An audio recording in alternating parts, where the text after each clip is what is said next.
Good afternoon. Happy Thanksgiving. We are here to report great news.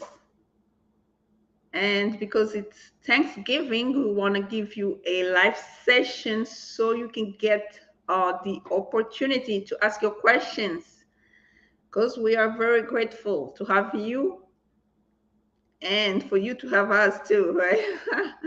It goes both ways. So we are grateful. That's why we're here.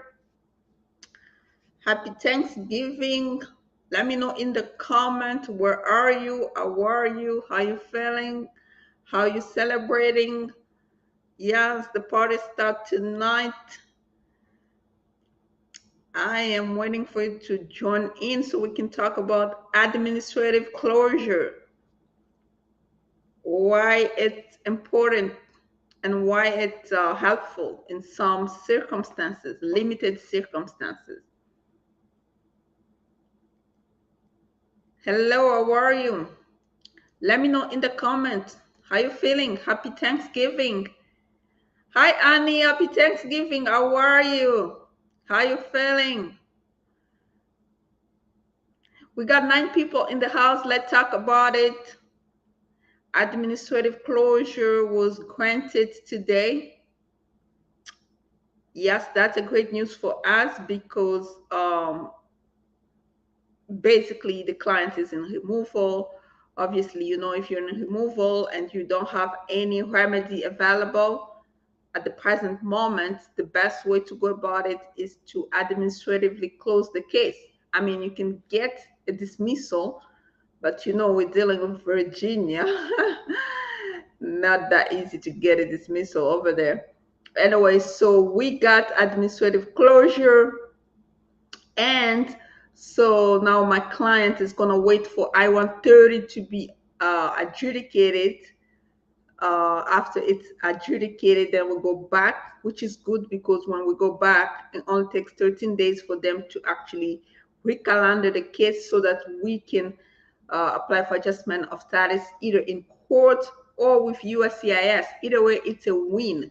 And if your case is administratively closed, um, and my client's a TPS holder, so he can still travel with a TPS valid travel document, which is good. And he has a work permit under TPS, which is still good.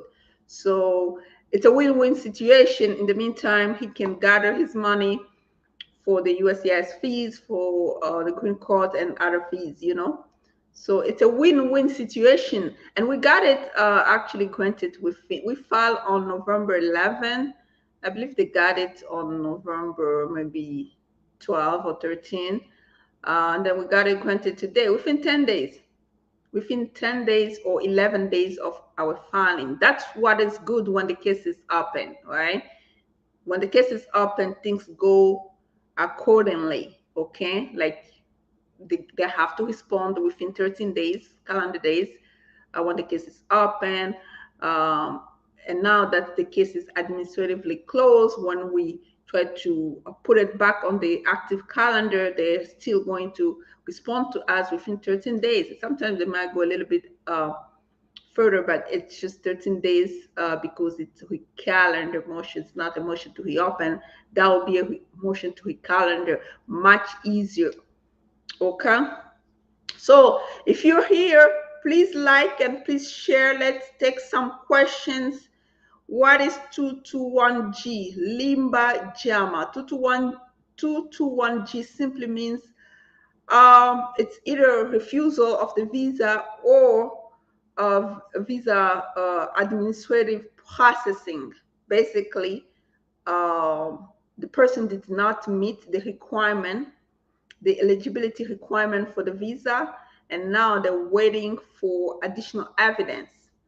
And sometimes it stays there forever. That's why people file lawsuit. Okay, Liban Jama, do you have a case that says 221G processing, administrative processing, and how long it has been pending in uh, that status? Because if it has been pending for more than 18 months, yeah, that's pretty much you need to file a lawsuit. Period. Veronica Jimenez, how are you? How are you feeling? Thank you for coming. Yeah, yes, thank you for coming. You always here. I really appreciate you. Happy Thanksgiving to you too and your family. Please like, please share. We got 12,000 subscribers. That is really nice. I really appreciate your effort in sharing and sharing and sharing. Because at some point, you guys didn't want to share, right? Something is up. Okay. At some point, you guys didn't want to share. So I had to be like, you need to share, you need to share, you need to share. That's when you guys started sharing. Okay. Oh, something is here. Okay. Anyway, so yes. How long it take for 221G processing? It's not supposed to take that long, but most of the time it just stays there. You know, that's why I'm asking you, how long have you been waiting? Because if you've been waiting for more than 2 years, my friend, you need to file a lawsuit. Otherwise, it's not gonna move. It just stays there. They say they need more evidence, and they don't send you the letter to get the evidence. And sometimes you send them the evidence, and the case is still not moving. So yeah, it just stays there until people start filing for lawsuits. So yeah, that's what administrative. That's what 221G is. It's pretty much. It's kind of like visa refusal, but in the meantime, they say, well, the person hasn't met the requirement yet. They have to investigate further, and then they just stay there without the actual investigation, and it's just sitting there and you keep waiting and waiting. We got 15 people in the house. Please go ahead and like and share. Please go ahead and like and share. We are talking about administrative closure. That's an alternative. If you don't have anything available yet, you can ask the court to pause your case so that you can actually uh, like basically follow some other stuff with USCIS or figure out something else. And in the meantime, you keep your work permit, and you know everything stays where it is. Better option than dismissal if you don't have anything else going on right away. Okay. Uh, 1 month. Yeah, 1 month is not too bad. It's not 1 month. Limba Jama, 1 month is not too bad. So yeah, just wait. You get it. But if you start taking 1 year, that's when you start being worried. Okay, you need to start thinking about filing a lawsuit. Okay. Yes. So, anybody else has a question?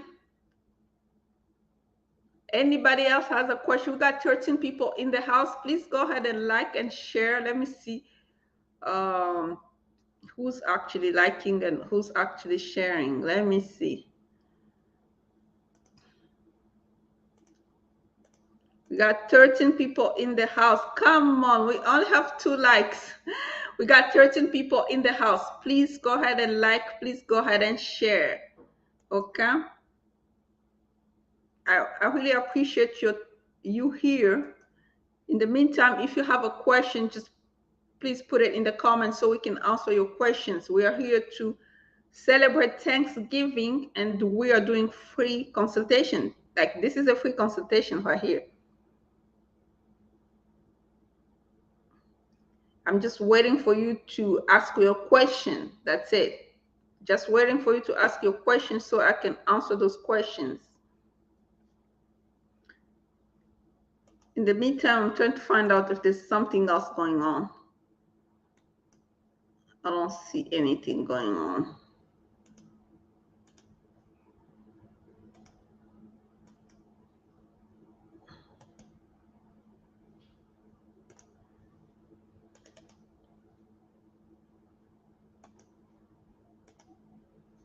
In the meantime, I'm just trying to find out if there's something going on.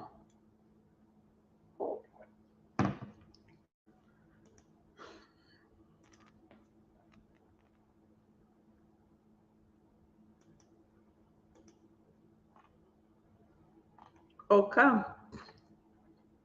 Nothing going on. We're just waiting for you to ask your questions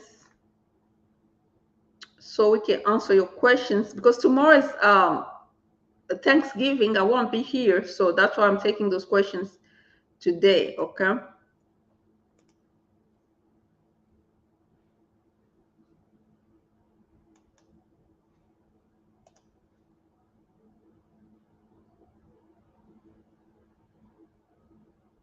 No, Veronica, if you haven't gotten yet, yeah, 26, you still have time.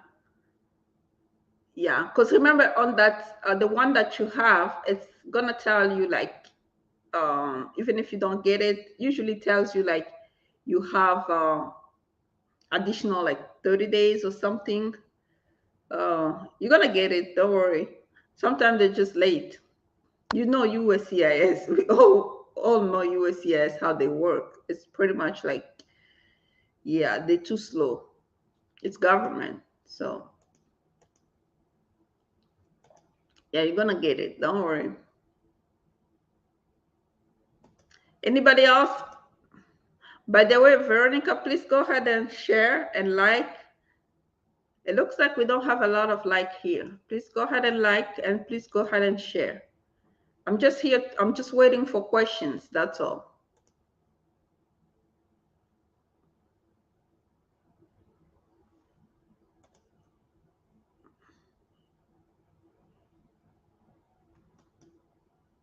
I'm just waiting for questions. If you have a question, please put it in the comment. We are talking about administrative closure, an alternative in immigration proceedings. If somebody is in immigration proceedings and they don't have anything going on at this moment, and they have some, maybe they have something pending with USCIS, like I-130, I-140, or something around those lines, so they can ask the court to administratively close their case while they're waiting for USCIS to adjudicate their petition. And sometimes, even if there's nothing going on, we do ask for administrative closure in terms of humanitarian reasons, so that the person can keep their work permit if they have younger children.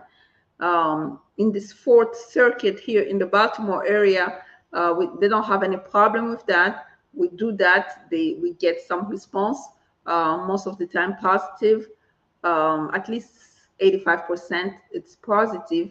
But if you live in the Sixth Circuit and you're working with courts in the Sixth Circuit, which is Kentucky, Ohio, Tennessee, I guess Kentucky, Ohio, Tennessee, and some other state, that's really hard over there. It's not that easy to get administrative closure unless you're trying to file for I-601A type of waiver. Thank you very much, Veronica. Thank you very much. Anybody else has a question so we can move along? Anybody else has a question? I mean, in the meantime, if you need a consultation, you can schedule it. All the consultation links are in the description box. But if you want to ask your question here live, this is your chance. This is the time. Please do. Okay? Because we're here to celebrate Thanksgiving and to really just answer your questions. Okay? Because we do appreciate your time and your efforts being here. Okay?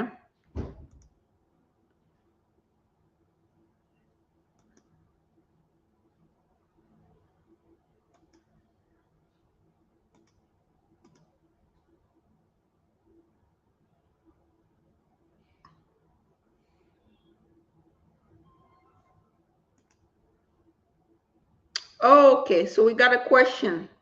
Hi from New York. You did a good job. Thank you, Tawari. Then we have Hakesh. Hi, Hakesh. How are you? Long time. Then we have a question from Saleh. Okay, let's answer it. I-130, I-485 deny, miss the interview and apply for can I apply for VAWA and I-4 and get travel document? Okay, so you apply for I-290B since 7 months and it's still pending, and now you want to apply for VAWA so you can get a green card, so you can get travel document? The answer is, first of all, you're trying to confuse USCIS, right? Like, why would you not wait for the response for the 290B? And if you're trying to apply for VAWA, you need to withdraw the I-290B. And when you withdraw it, that's when you have a good chance to apply for VAWA I-485 and travel document and hope it gets granted, right? So the first question you ask yourself, why are you not waiting for I-290B? Is there something wrong with the application? Is the spouse no more wanting this marriage? I mean, because VAWA is based on abuse, right? So if the spouse is no longer want this marriage based on abuse, then yes, you can apply for VAWA. But in the meantime, what are you going to do with I-290B? You have to withdraw it because it's just contradict itself, basically. You're contradicting yourself, and you're just going to lead in more denial and misrepresentation. Those are the things you don't want to be part of, okay? You want to apply for VAWA, you need to withdraw your I-290B first. Then, if you were really abused, then you file for a VAWA, I-485, travel document, and so forth. And just hope you get granted. Okay. Hatches, I have a work permit again. I can get work permit automatically, marriage, green card, visa. Oh, they rejected your I-90B form. Okay, why they rejected your I-90B form? What was the reason for rejection? Rakesh, what was the reason for rejection of your I-90B form?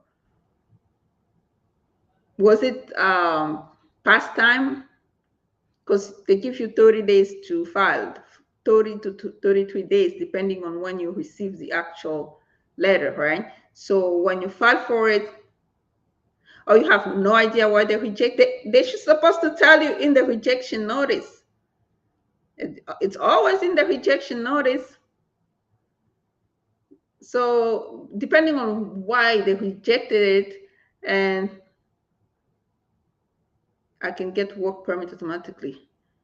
No, you don't get work permit automatically. You apply for work permit based on some underlying application.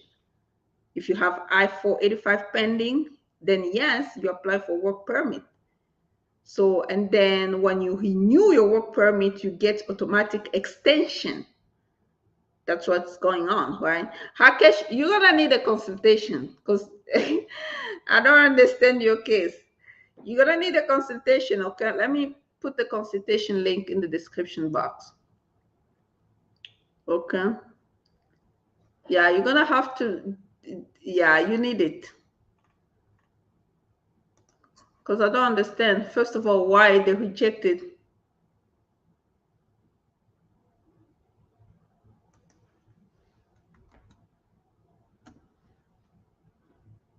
Okay, May 24 is the last day for your work permit, okay? When the last day for the, usually people renew their work permit within 90 days, okay? But the thing is, you have to have something pending in order for you to be eligible to renew your work permit. If you don't have a green card pending, how are you gonna, based on what? That's what I'm saying. Based on what? Oh, you think your credit card has had a problem. Okay. So that's why they rejected your 290B, but then you have to reapply again. But now it's going to be a little bit late, right? Because the time has lapsed. Rakesh, you're going to need a consultation, okay? Because now you're talking about a lot of things. You're going to need a consultation. But what I can tell you is, in order for you to renew a work permit, you have to have an underlying application pending with USCIS. That's what gives you the ability to renew your work permit, okay? So if you don't have anything pending with USCIS as far as your green card is concerned, then you don't have no right to renew your work permit. So we have to know what's really going on. Because if they rejected your I-290B, did you refile? If you didn't refile within the time frame they gave you, then you don't have a case. Okay. Rakesh, that's what I'm saying. You can apply for work permit 90 days before the expiration date, but you have to have something pending to give you the authorization to apply for work permit. Otherwise, it's just gonna waste your money. Yeah. Rakesh, you need a consultation. Yeah, you're gonna need Rakesh, you just need a consultation because right now you're just like all over the place with your case. Okay. Strongly suggest that you do your consultation. Who else has a question? Let's see.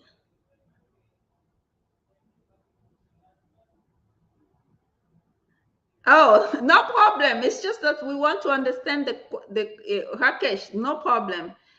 Don't be sorry. It's just that we want to understand the problem, okay, before we give you some answer. Otherwise, we're just going to give you the wrong answer.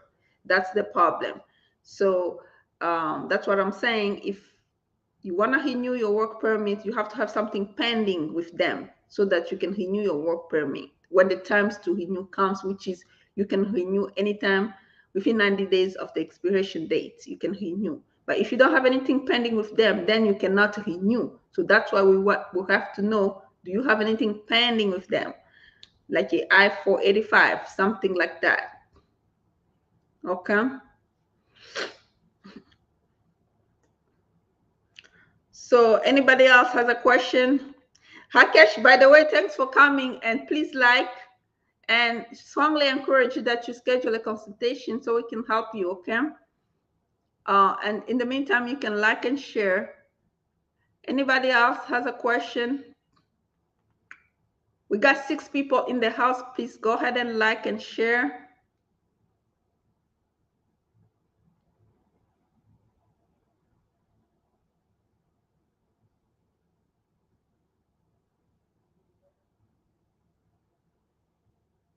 Roman Philip, let's get this question straight. Okay.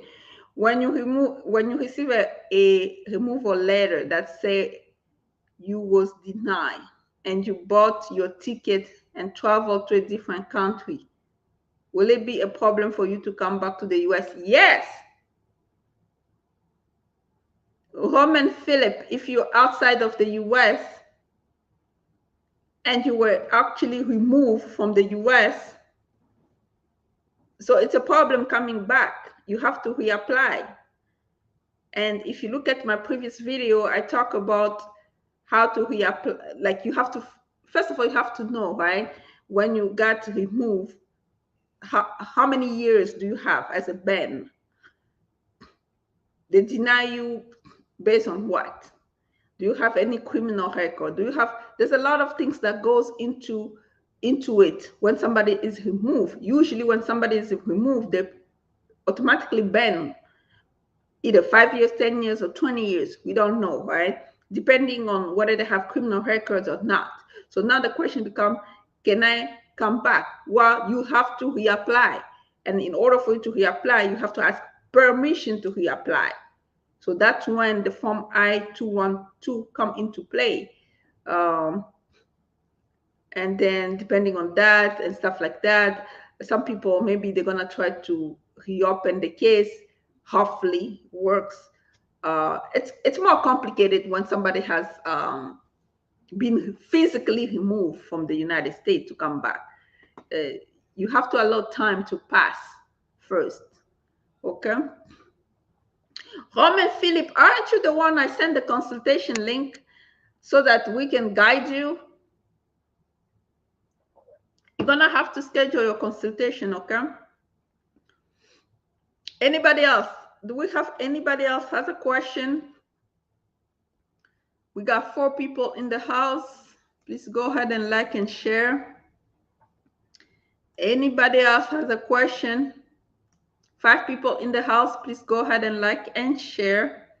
Anybody else has a question?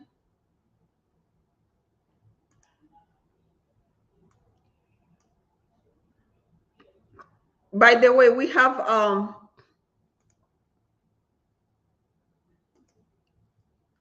by the way, we have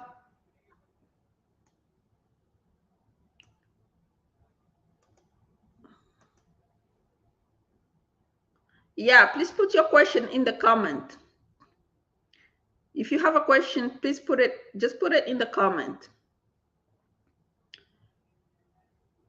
By the way, we have Thanksgiving. That's why we're doing this live session, so we can just show our appreciation to you and answer some of your questions.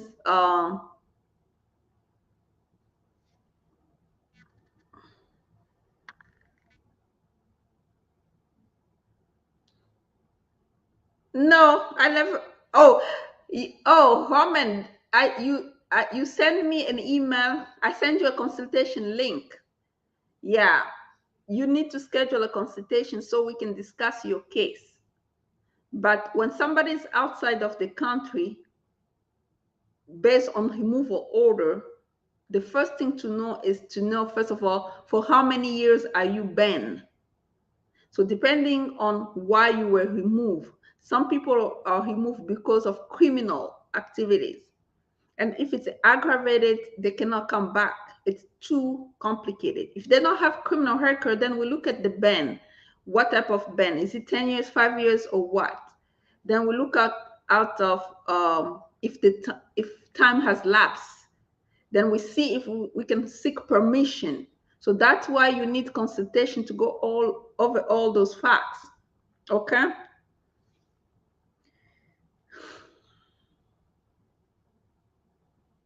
Can a church sponsor someone for an F1 visa and how?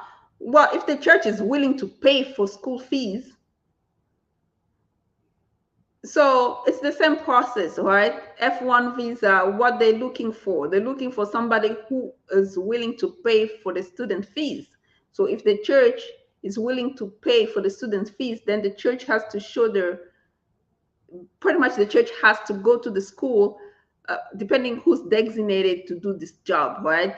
Maybe the pastor or whatever who's responsible from the financial point of view. They're the one who's going to go to the school, um, show their statement, bank statement, and pay the fees.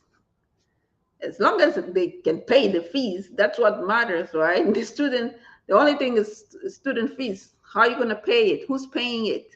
And the person's paying it has to actually pay it, or like usually you pay for sometimes 1 year or 2 years, but they have to show that they're able to pay. Yeah, that's the only difference, right? Not even a difference. The same thing. It's just that the person who's responsible for doing it has to pay for the student in question. I mean, if the church is it's like a company, right? It's like an organization. Well, they usually have somebody who's in charge of paying stuff, right? That person, the board of director or whatever, who's in charge, who's the one who's going to go to the school, take the admission, pay the fees, and show the bank statement and their engagement to to tell the school that they are going to pay the fees. You see, and they have the money to actually pay for the fees. So student visa equal money. That's it. That's the only thing with student visa, money. If you can pay the fees, yes, you show it. The school give you I-120, then you do the interview. If you succeed, then you come, right? So I hope I answered that question. Anybody else has a question? Let's get it. 7 people in the house. Anybody else has a question? Let's answer it. Put it in the comments so we can answer it. And if I answer your question, say,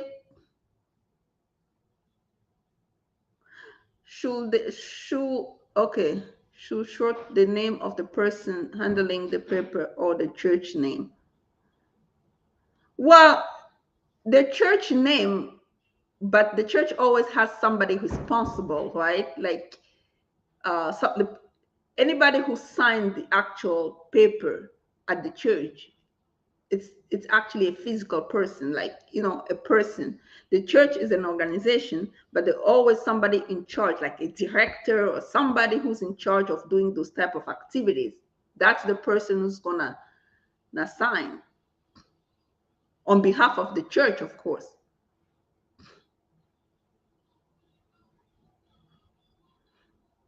Like, let's say I have an organization and I want to buy something, or I want to do something on behalf of the organization. The name of the organization is there, but because I'm the one in charge, I'm the one who's gonna sign. But the bank statement is going to be from the church. The church is the bank statement from the church, like, as an organization. You see how it's gonna play out.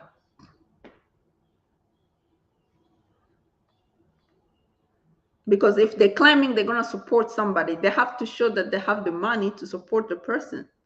So how are they going to show? With their bank statement, the organization bank statement, the business account from the church, so to speak. Anybody else has a question? This is Thanksgiving. Are you grateful? Let me know in the comments, because I'm grateful for you. And you should be grateful for me doing live session, right? Oh, that helps. Okay, I'm glad. I'm glad that helps.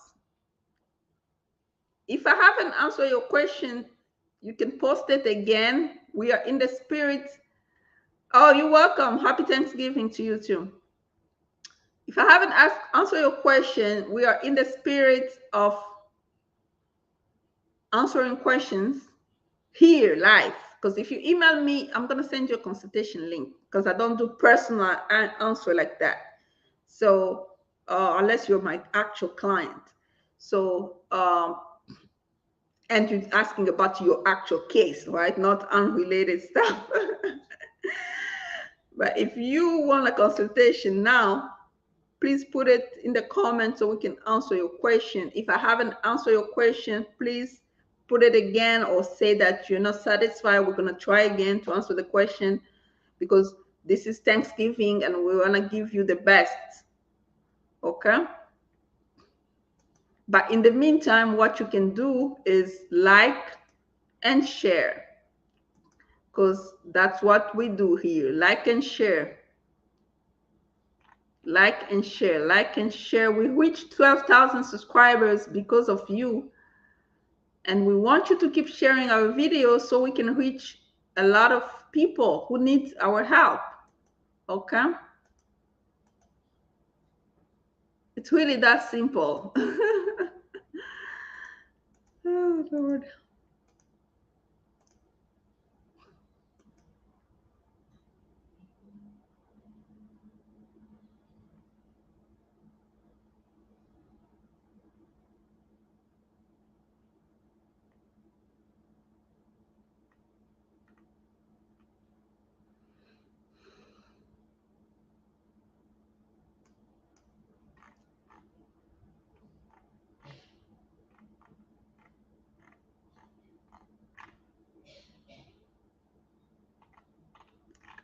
Yes, let me see if there's another question.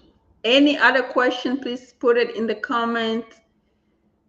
We are in the spirit of answering questions.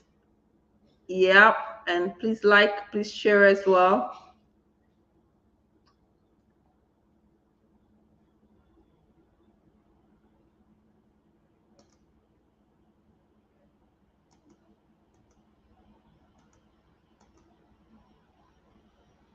If there's no more question, we can, we can hang up. Probably come back on Friday.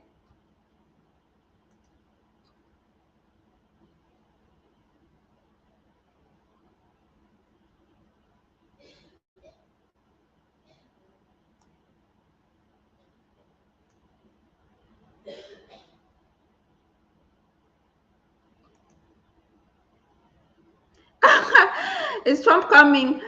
I don't know. And who wants Trump to come? Can you imagine this guy coming back? It's gonna be a lot of stress, drama, stress. Yeah, we just, yeah, we just don't need this type of energy. Okay, we don't need it. It's gonna be stressful on everybody, so we don't want it. He better just stay where he is. Okay.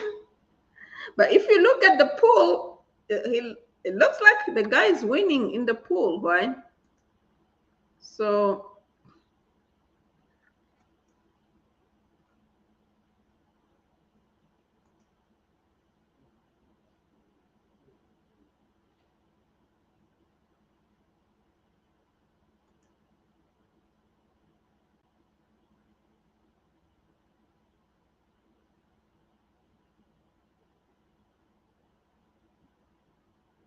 okay, I guess that's it, right?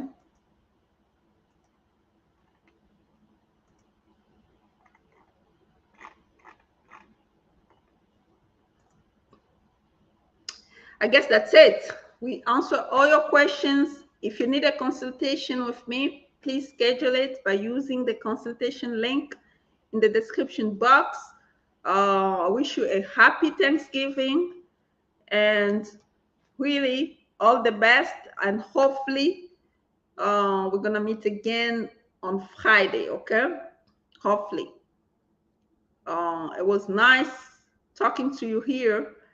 And again, please like, please share. If you haven't done so, please subscribe, hit the notification bell so you don't miss out on anything. Thank you very much. Until next time, bye bye.